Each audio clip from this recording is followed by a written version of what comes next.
ময়মনসিংহের মুক্তাগাছায় বিজয় দিবস উপলক্ষে শহীদ মুক্তিযোদ্ধা পরিবার ও বীর মুক্তিযোদ্ধাদের সংবর্ধনা অনুষ্ঠানে জয় বাংলা জয় বঙ্গবন্ধু স্লোগানকে কেন্দ্র করে হট্টগোলের ঘটনা ঘটেছে। এতে অনুষ্ঠান সংক্ষিপ্ত করে শেষ করতে বাধ্য হয় কর্তৃপক্ষ। 16 ডিসেম্বর উপজেলা পরিষদ চত্বরে আয়োজিত অনুষ্ঠানে বীর মুক্তিযোদ্ধা বসির উদ্দিন বক্তব্য দেন। তিনি বলেন, বঙ্গবন্ধুর নেতৃত্বেই আমরা মুক্তিযুদ্ধে অংশগ্রহণ করেছিলাম। মুক্তিযুদ্ধে জয় বাংলা ছাড়া অন্য কোনো স্লোগান কি ছিল? এই বাংলাদেশেই মুক্তিযোদ্ধা থাকবে, জয় বাংলা জয় বঙ্গবন্ধু। পরে উপজেলা মুক্তিযোদ্ধা সন্তান কমান্ডের সভাপতি মোয়াজ্জেম হোসেনও এই স্লোগান দেন। এ সময় উপস্থিত জাতীয় নাগরিক পার্টি এনসিপি ও বিএনপির নেতাকর্মীরা প্রতিবাদ জানালে উভয় পক্ষের মধ্যে উত্তেজনা তৈরি হয়।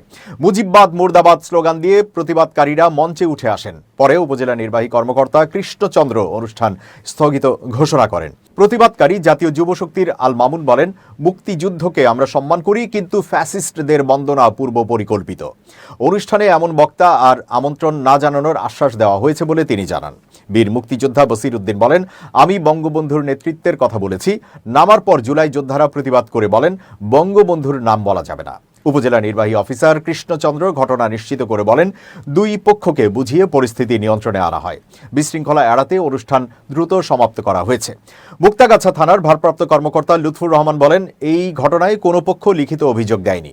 যারা বক্তব্য দিয়েছেন তাদের বয়স 90-এর বেশি।